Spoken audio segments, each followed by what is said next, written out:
Bienvenue dans le podcast La Maison 4, un espace pour explorer le transgénérationnel et éclairer ton histoire. Ici, on libère les mémoires pour avancer en conscience. Je te partage des clés et des réflexions pour mieux comprendre ton histoire familiale et personnelle et t'accompagner dans ta transformation.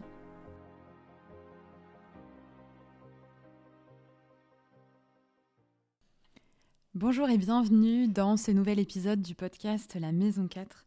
Cette semaine, j'ai envie d'aborder un sujet qui m'a été inspiré par une des constellations que j'ai facilité ce début de semaine, notamment une constellation qui a eu lieu dans le cadre de l'accompagnement Rosa. Donc Rosa, c'est un accompagnement collectif que j'ai lancé il y a quelques semaines, il y a un peu plus de 2 mois, qui vient de se clôturer du coup en collectif. Et dans le cadre de cet accompagnement, chaque femme avait accès à une constellation individuelle. Donc voilà, je suis en train de faire pas mal de constellations avec les femmes de l'accompagnement, donc sur des sujets principalement liés au féminin, aux lignées féminines. Et ce matin, en fait, on a vraiment senti dans la constellation que l'histoire personnelle et même que l'histoire familiale s'inscrivait vraiment dans une histoire collective. Et la constellation a pris cette dimension aussi de guérison collective en mémoire de toutes les femmes et du féminin, au-delà du système familial de la femme que j'accompagnais. Et j'ai trouvé ça très très beau. Et ça m'a inspiré du coup cet épisode dans lequel j'ai envie de vous parler de justement ces moments où on sent que notre histoire, qu'elle soit personnelle ou familiale, en fait c'est simplement un fragment d'un tissu qui est beaucoup plus vaste.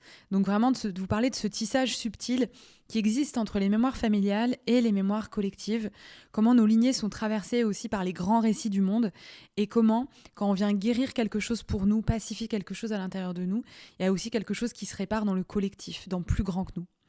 Donc c'est vraiment tous ces moments où on sent que ce qu'on porte, ça dépasse notre histoire, quand il y a une émotion qui nous traverse sans raison, quand il y a aussi une peur qui ne nous appartient pas, une fatigue dans le corps, comme s'il y avait quelque chose d'immense qui voulait se reposer à travers nous. Donc bienvenue dans cet épisode, un espace aujourd'hui pour honorer ce qu'on porte et aussi tout ce qu'on libère. Dans les constellations familiales que je facilite dans les séances de transgénérationnel, je vois souvent du coup que les histoires de nos ancêtres, elles sont reliées à quelque chose de bien plus grand. Par exemple, un ancêtre soldat qui a survécu à la guerre, mais qui n'en a jamais parlé. Une grand-mère qui a fui son pays. Un silence autour d'un exil, d'une perte ou d'une honte. Parfois de la culpabilité aussi autour de grossesses arrêtées. Et parfois, la mémoire qui s'exprime à travers nous, elle appartient à notre lignée et parfois elle n'appartient pas directement à notre lignée. Ça peut être aussi une mémoire d'un territoire, une mémoire d'époque, une mémoire du féminin, une mémoire du masculin. Et on est traversé par ces champs de mémoire collectifs. Carl Jung parlait beaucoup d'inconscient collectif, comme un espace invisible dans lequel les expériences humaines s'impriment et se rejouent. Et puis dans les constellations, on parle beaucoup de ce qu'on appelle le champ morphique, qui a été introduit notamment par Rupert Sheldrake. Et les champs morphiques qui sont définis comme des champs d'information où les mémoires s'enregistrent et se transmettent. Et c'est d'ailleurs à ce champ morphique, à ce champ qui sait du verbe savoir, qu'on se connecte. C'est ce champ qu'on ouvre en fait dans les constellations et auquel on se connecte quand on vient représenter. Et c'est grâce à ces champs, donc là on parle aussi de physique quantique, c'est grâce à ces champs morphiques, ces champs d'information, qu'on peut dans une constellation représenter un père ou une mère d'une personne qu'on ne connaît pas et utiliser des mêmes expressions, des mots, des postures, etc. etc. Et donc ce champ d'information, il contient aussi toutes ces mémoires, les nôtres et puis celles du collectif. Et c'est comme si notre corps, notre psyché, nos lignées aussi, pouvaient être des antennes sensibles à ces champs. Quand, par exemple, dans une famille, on va porter la peur du manque, on porte aussi souvent la mémoire de famines qui ont été vécues par des peuples entiers, pas simplement par une personne en particulier. Quand un clan porte la honte, il peut être relié à la mémoire collective d'une colonisation, d'une oppression, d'un effacement culturel.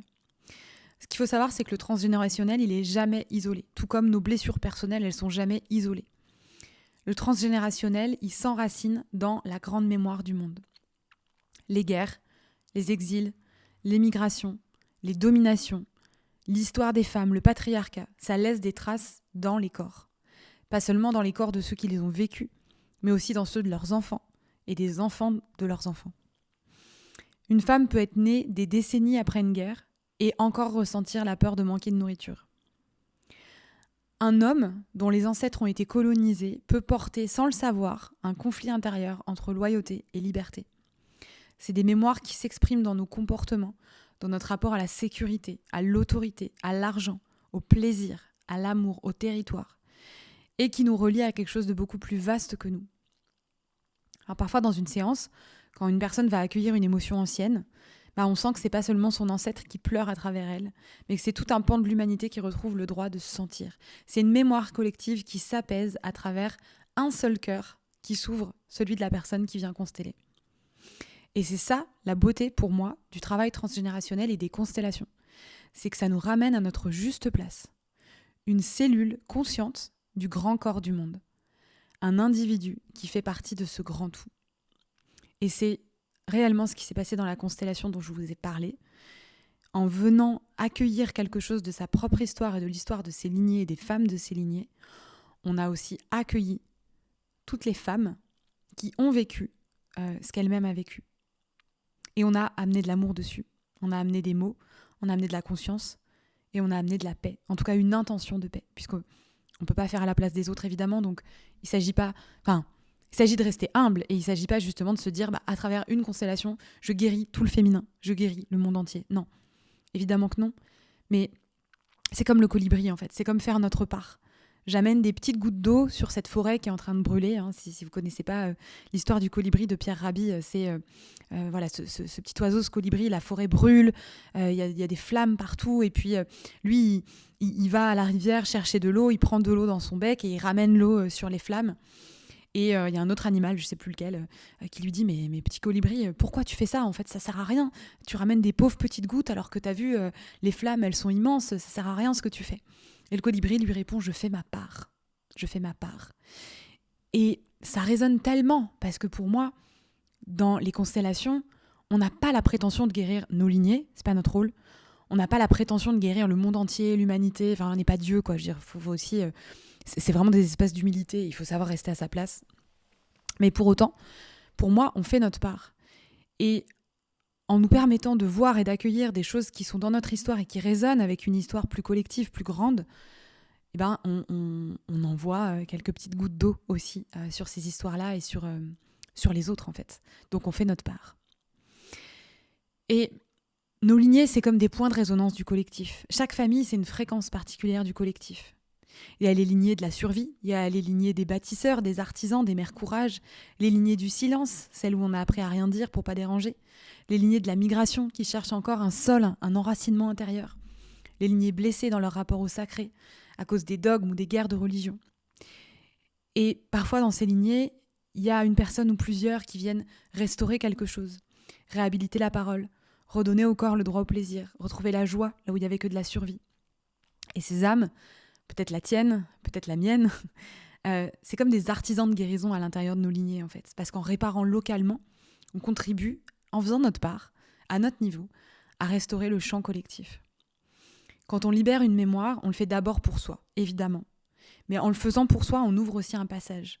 À chaque fois qu'une femme retrouve sa voix dans une lignée de silence, dans le champ collectif, c'est un peu du patriarcat, de la mémoire du patriarcat qui se fissure.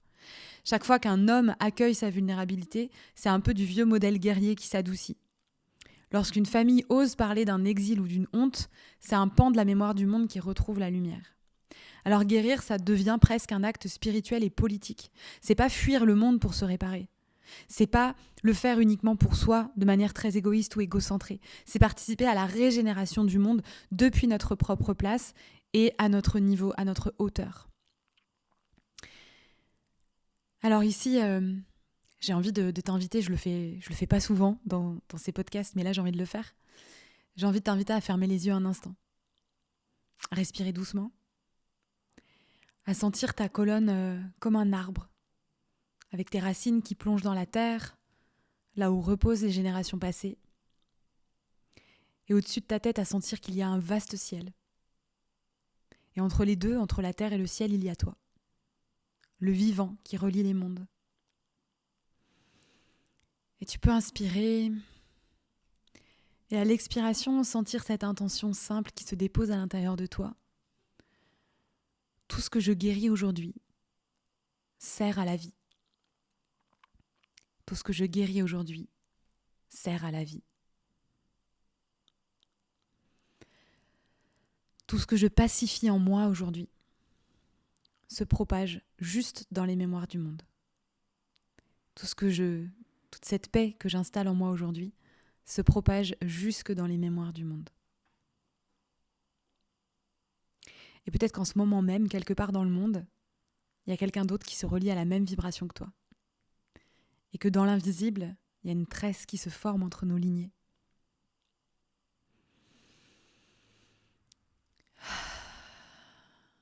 Et prends le temps de rester quelques instants avec ça, de sentir ce que ça fait à l'intérieur de toi.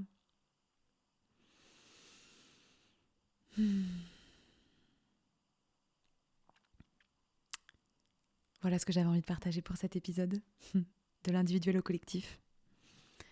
Si ce sujet résonne, tu peux prendre le temps aujourd'hui de remercier ta lignée, de remercier le monde à travers elle. Et si tu veux aller plus loin, je t'accompagne. Je t'accompagne en séance individuelle jusqu'à la fin de l'année, jusqu'en décembre. Je profite de la fin de cet épisode pour le poser ici. Je l'ai initié dans ma newsletter il y a quelques jours déjà. Je sens que le moment est vraiment venu pour moi de me consacrer beaucoup plus au collectif et toutes les constellations que je fais en ce moment me le confirment. Donc il y a vraiment un appel très fort.